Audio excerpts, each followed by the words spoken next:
Hello everyone and welcome back to another YouTube video. I'm becoming really consistent with these YouTube videos, so I'm really proud of myself. But today's video, we're going to talk about how I lost 81 kilos in just over 2 years, from going to the heaviest I've ever been to the lightest I have ever been and competing in my very first bodybuilding comp. So in this video, I am going to go through a lot of things. Firstly, I'm going to go into what I am doing now, and then I'm going to go into a little bit of my background, and then we're going to hop into exactly what I did to lose the weight, going through my meals that I ate, the exercise that I did, all of that. I'm going to go really in depth in this video, so it might be a long video, but if you guys want to see exactly how I lost 81 kilos, then keep on watching. So keep in mind, in this video, everyone is different, everyone's bodies are different, everyone's bodies react to different things. I am just telling you guys what worked for me and how I lost my weight. Some of these things may or may not work for you, and that is okay, but I'm just telling you what I did. Before we get into my background, what I'm doing now, after I competed, I am now trying to maintain my weight loss journey. And to be honest, maintaining a weight loss journey is harder than losing the weight itself. Living a new lifestyle, I am not now going back to how I was eating when I was 162 kilos. I've got to now maintain it. I've got to keep the weight off while still going to the gym. So I'm sitting at around 100 kilos at the moment. I haven't said that online yet, so I'm really nervous, but I am sitting at 100 kilos at the moment from my absolute leanest. And when I was towards my bodybuilding comp, my dieting was so strict. So coming back out of that, it is a bit of a mental game. Seeing yourself go from so lean to now gaining a little bit of weight, I'm not used to it. So let's get into a bit of a background to how I became 162 kilos. I've always been a bigger girl. I always sat around 130 kilos throughout high school. Keep in mind, I am very tall. I am 6'2", so I carried my weight extremely well. If you were to compare 162 kilos on me compared to a 5' girl, obviously we are going to look completely different. I am very tall, so keep that in mind. But I've always been a bigger girl, always sat around 130 kilos, and then I fell pregnant. And when you have fall pregnant with your first child, you're kind of like, I can eat what I want to eat, I'm eating for two, I'm craving this, I'm craving that, and I gained 30 kilos throughout my pregnancy. So that got me to 162 kilos, and that weight was after I gave birth to my baby. I had a really good pregnancy and I had a really good birth, so I felt I was ready to work out at 4 weeks postpartum. Everyone is different. If you've had a C-section or a traumatic birth, or you maybe just aren't ready, and that's okay. I decided to work out because I felt ready and I was ready to make that next step into losing the weight. So I started working out at 4 weeks postpartum, and that is where my journey began. So let's get into how exactly I lost the weight. Now, if you follow me on social media, I post lots and lots of tips and tricks and how I lost my weight. Come sit down and let's get into it.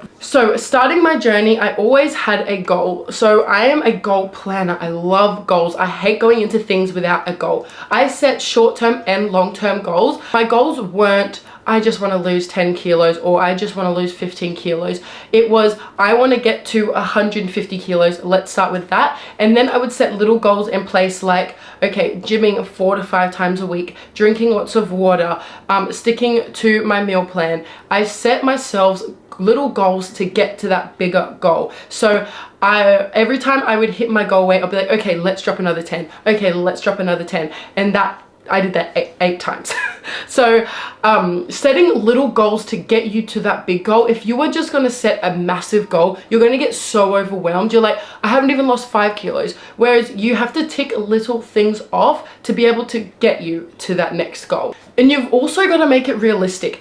If I went into this journey saying, oh my gosh, I've got to lose 80 kilos, my mind would explode. Obviously, I'm going to be so hard on myself. I'm going to lose 5 kilos and I'm not going to celebrate it because I still have 75 to go. So I didn't go into this journey saying I'm going to lose 80 kilos. I slowly set myself little goals so that I could get to that big goal, because halfway through my journey, I decided I want to compete in a bodybuilding comp. So my goal was only to hit 110 kilos. My goal was not to get to 80 kilos. But halfway through my journey, I decided I want to get to my absolute leanest on me, to see if I can push my body to the limits and to see what I look like underneath all of this fat. So I competed in a bodybuilding comp, and that's how it got me to my absolute leanest. These are some things you can set as your goals to help you reach your big goal. Now, I talk about this all the time on my page, and I will never stop, because this is the one thing that helped me throughout my whole weight loss journey and still does today, is portion control. Now, with having portions, my biggest thing was going to Macca's and having 2 burgers and large fries and 10 nuggets. Portion control can really help you. So instead of having 3 massive meals a day, I would eat every 2 to 3 hours, and snacks as well, to shrink my stomach. When you're having bigger meals, you're stretching your stomach. The idea is to shrink it, so eating little meals more often, so you're not starving yourself, you're not going hungry, you're still eating, but you're just eating in those smaller portions. If you want to go to Macca's or KFC or anything like that, that is totally fine. Just use portion control. Have a small meal instead of a large meal. Portion control is what really helped me throughout my whole weight loss journey, and it is also helping me maintain it now. Sorry guys, my camera literally just died mid-filming, so it is now charging, so let's get back into it. Let's move on to the next step, which is don't deprive yourself. Now, when you're on a weight loss journey, it is so important you don't just cut out all the food you love. I'm telling you this now. If you go into a weight loss journey with the mindset saying, I'm gonna go to the gym 7 days a week and I'm not gonna eat anything I love, you're setting yourself up for failure.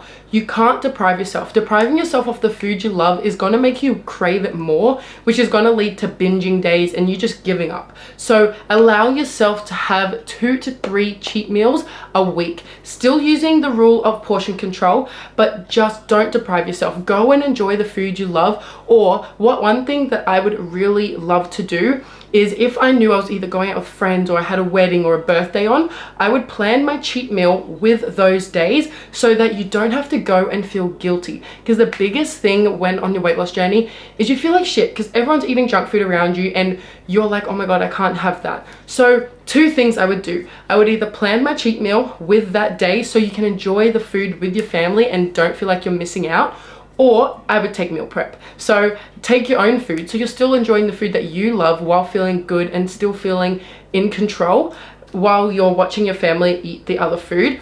You still feel involved, you're still eating, you're not missing out, you're not watching everyone eat while you're not eating. So those are 2 things that I would always do. If you are going and eating chocolate because you love eating chocolate, that's okay. Just find a no sugar replacement, or just have a little piece. Don't go and have the whole block. You can replace stuff with a healthier version. So I would always opt for Pepsi Max instead of Pepsi, Coke no sugar, instead of Coke, you know, Sprite no sugar. There's so many options. There's no sugar cordials. There's so many things that you can try and have now and still be able to enjoy the fizziness of a drink without having all those extra sugar and calories. I will place a few food swaps on the screen just to help you get an idea of what I mean when I say swapping it for something healthier.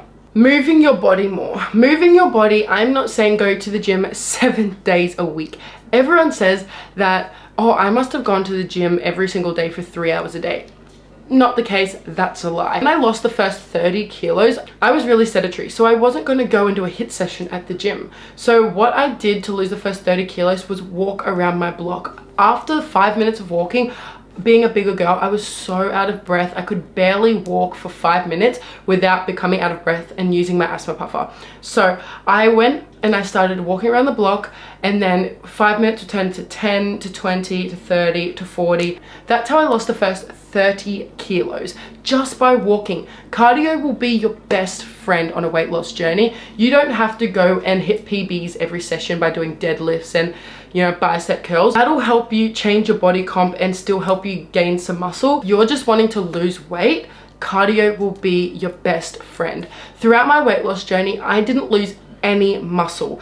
And that was because I kept my protein high and I did strength training as well. So when I started my weight loss journey, I just did cardio, and then when I felt more confident, I went into the gym and started strength training and still doing cardio as well. So on my rest days, I would do cardio, and on the other days of the week, I would do cardio and strength training. Now, with strength training, I don't mean I didn't have any splits like leg day and push day and pull day. I started really basic. So a typical training day for me when I was bigger, I would go into the gym, I would do 20 minutes on the treadmill, and because I was so nervous about going to the gym, I would look around the gym while I was on the treadmill to see who was on how they were using that machine, or how many breaks they're taking, or how many reps they're doing, just so I could get a little bit of an idea. I had no idea what I was doing. So I went into the gym, I would do 20 minutes on the treadmill, and then I would just do full body. I would never work certain parts of my body. I would just do full body. I would try new machines,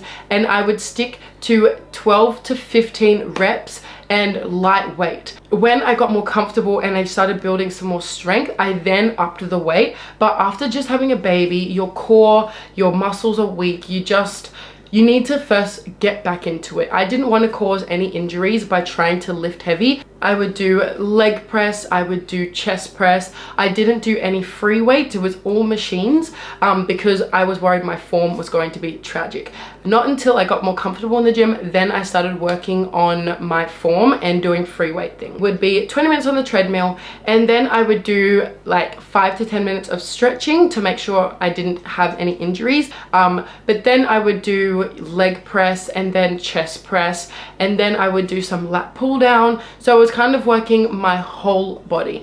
But if you do want to see a more in-depth video of exactly what I did, check my beginner workout out on my page. One big thing I think not a lot of people talk about is dealing with temptations. So you're sitting down and you're having, you know, salad and chicken or whatever like that, and watching your friends and family eat Macca's and KFC in front of you. Yes, you get your cheat meals, but your family probably aren't going to eat bad on the days that you have your cheat meals. They're just going to eat whatever when they want. And not giving in to temptations is the hardest thing when on a weight loss journey, because you're so used to giving in to temptations. Learning how to say no is the hardest thing, and it's probably going to take a few tries. You're not always going to be able to say no to everything, but just working on, for me, if I really felt like I was going to give into a temptation, I would probably remove myself from that situation and go sit on my phone in another room. So weird, I would smell the food. My partner would eat a Big Mac and I'd sit there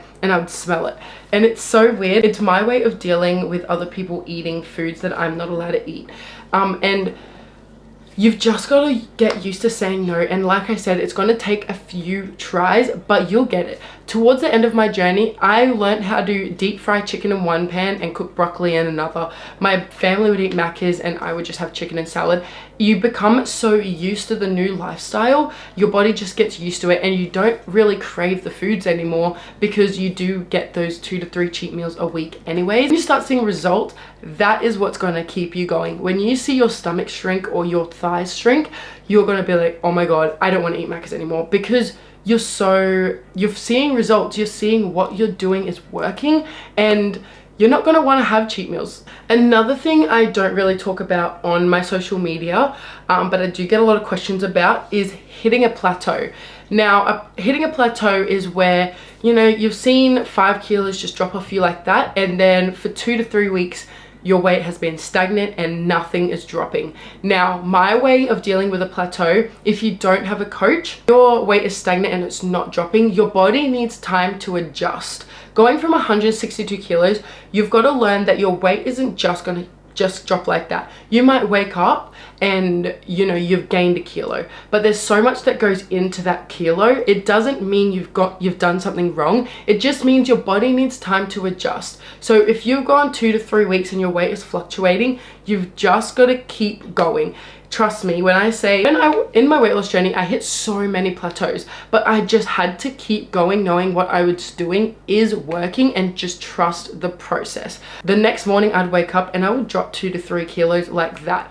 It's not just going to continuously drop. Your body needs time to adjust. If you've gone, say, if it feels like it's too long and it's been 2 months and your weight hasn't dropped, you should go see a coach, because for me, I needed to either heighten my calories or lower my calories, depending, everyone's body is different, depending on what your body is used to. You probably need to shock your body. And so I would either have a cheat meal and then I would find my weight would drop, or I would have to lower my calories for a few days and my weight would drop. Depending on yourself and your journey, everyone is different. Another massive question I always get is, when did I start seeing results? Now, with the 81 kilo weight loss journey, when you're looking at yourself every day in the mirror, you probably don't see the changes that are happening. So when I started seeing drastic results was probably when I lost my first 15 kilos to the eye. So obviously to other people it looked like I was losing weight, but to myself, probably when I lost 15 kilos was when I thought, oh my gosh, I'm making changes. So to help me get to that point, because before doing this weight loss journey, I was a yo-yo dieter. I did keto. I did so many different diets to help me lose the weight fast. And realistically, fast weight loss isn't the best weight loss. Slow process. You have to be patient. To help me get to the stage where I started seeing results, I tracked my weight loss. I didn't just weigh myself. The scales can't tell you if you've lost fat or muscle. You might be gaining muscle and losing fat, but the number is staying the same. So I would do 3 other ways of tracking my weight loss. I would take photos, I would measure my body parts, and I would try on clothes that I wanted to fit into, because seeing yourself in the mirror every day, you're not going to see changes. Weighing yourself all the time, you may not see changes. The scales might have not changed. I don't see a difference in the mirror, but I've probably dropped 3 centimeters from my arm or my waist. That is proof that what you are doing is working, but it's going to be a while before you see results. Don't go to the gym for a week and expect to see your stomach flat. Everyone does it. You go to the gym and go, oh my god, let me see my stomach, is it flatter? You've got to be patient. Changes aren't going to happen overnight. It's consistency that is going to help you get those changes. What did I eat on my weight loss journey? Again, I had my 2 to 3 cheat meals a week, like I said, but food inspiration, that is the hardest thing, because you don't want to have your fatty foods like you were used to. So still having fun, nutritious foods is the way to go. Still being able to enjoy food, but having it on that low calorie end. So on my Instagram, I do have lots of food recipes on there. I also do have a recipe book that you can purchase on my website. But let's go over what food did I eat. So for snacks, nuts, rice cakes with peanut butter and jam, which is still my favorite today. I love it. Crustkits with tomato, cheese, and ham. Fruit is a really good snack as well. So my snacks were really basic and plain, but still tasted delicious. For breakfast, I loved my overnight oats, my overnight wheat bix. Baked oats is really good, and adding toppings on top of it. Oatmeal was also a go-to. And for lunches and dinners, I would stick to either rice and veggies. You can do something different. I would do sushi bowls, which would consist of rice, chicken, and avocado with little seaweed snacks. If you follow me on Instagram, you'll know I have that all the time. My main carbs were always potatoes and rice, and I would either have salad or steamed veggies and meat. Zinger burgers that you can make from home that are lower calories. Low calorie pizzas, which are so good, using a cauliflower base. Wrap pizzas that you just put a wrap in the air fryer and put your toppings on there. There's so many different recipes you can try on a weight loss journey that are still low calorie and aren't boring. The second last tip I have for you is there are so many things that go into a weight loss journey. You might think a weight loss is just exercise and nutrition. That is a big part of a weight loss journey, but there are so many other things that go into it. Sleep, hydration, stress are big factors in a weight loss journey. If you are not keeping your fluids up or drinking your liters of water a day, your body is going to hold on to fluid. Not getting enough sleep also slows down your metabolism. Stress slows down your metabolism. There's so many things that go into a weight loss journey that people don't tell you. It is not just nutrition and exercise. So make sure you are setting yourself goals in those areas as well. drinking your 2 to 3 liters a day, getting 8 hours of sleep, allowing yourself to do self-care to keep your stress levels down. This will ensure that your weight loss journey runs really smooth and you hit as less plateaus as possible. And the last tip is making this a lifestyle. A journey like this doesn't have an end date. It's not a phase, it's not a diet. You're not giving it an end date. If you finish this journey and go back to normal, you're just going to gain all the weight back on. So in this process, you really have to learn how to love it and fall in love with the process. You can still learn to adapt your new lifestyle. For me now, I go Monday to Friday eating really clean and how I did on my weight loss journey, and then be free on the weekend. Do the things I love, go out with friends and eat what I want on the weekend. This is a process to learn how to adapt to your new lifestyle. So now for me, I am now maintaining my weight loss journey and I'm learning how to make this a lifestyle, and I'm learning how to keep the weight off because I don't want to go back to being 162 kilos again. It's all about loving the process and learning things that work for you. Things that work for me might not work for you, but you will learn along the way. It is such a big learning process, and when you get to it, you will love your new lifestyle because you're gonna live it more confidently. You're gonna be happy with the way you look, and overall you're just gonna be happy with yourself. Now that is it for this video, guys. That is exactly how I lost 81 kilos after having a baby in just over 2 years. That is it for this video. If you guys have videos that you would like to see on my page, please comment them down below. But I hope you enjoyed the video and I'll see you in the next one. Bye.